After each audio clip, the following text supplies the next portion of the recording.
বিষ্ণু ইসলাম ওনার ইহুদি প্রতিবেশীর বাসায় যেতেন। এক ইহুদি কিশোর বিষ্ণু ইসলামের খেদমত করতে, ইহুদি ছেলে আমার নবীর খেদমত করতো, তারা ছিল নবীর প্রতিবেশী। তো অনেকদিন হয় ইহুদি ছেলেটা আসে না। বিশ্বনবী খোঁজ দিলেন ঘটনা কি, একটা ইহুদি ছেলে না আমার খেদমতে আসতো, ছেলেটা কই? খোঁজ নিয়ে জানলেন ছেলেটা অসুস্থ। বিষ্ণু ইসলাম ওই ইহুদির বাড়িতে চলে গেলেন ওই ছেলেটাকে দেখা করার জন্য, ভিজিট করার জন্য। সুবহানাল্লাহ পড়বেন না? গেলেন, যে দেখে ইহুদি ছেলেটা মুমূর্ষ, জান জান যায় যায় ভাব, বিছানায় পড়ে আছে, তার বাবা দাঁড়ানো। বিশ্বনবী তার মাথার পাশে বসলেন, মাথায় হাত বুলিয়ে দিলেন, আর ছেলেটাকে বললেন আসলিম, হে ইহুদি ছেলে আসলিম, ইসলাম ধর্ম গ্রহণ করো।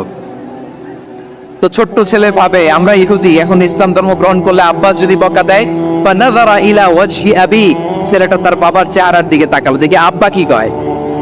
আব্বা যদি বলে তাইলে ইসলাম ধর্ম গ্রহণ করবো। ইহুদি ছেলেটা তার বাবার দিকে যখন তাকালো, ওর বাবা বলে আতিয়া আবুল কাসিম, আবুল কাসিম যা বলে তাই করো। আবুল কাসিম হচ্ছে বিষ্ণু ইসলামের একটা কুনিয়াত, উপনাম। আমার রাসূল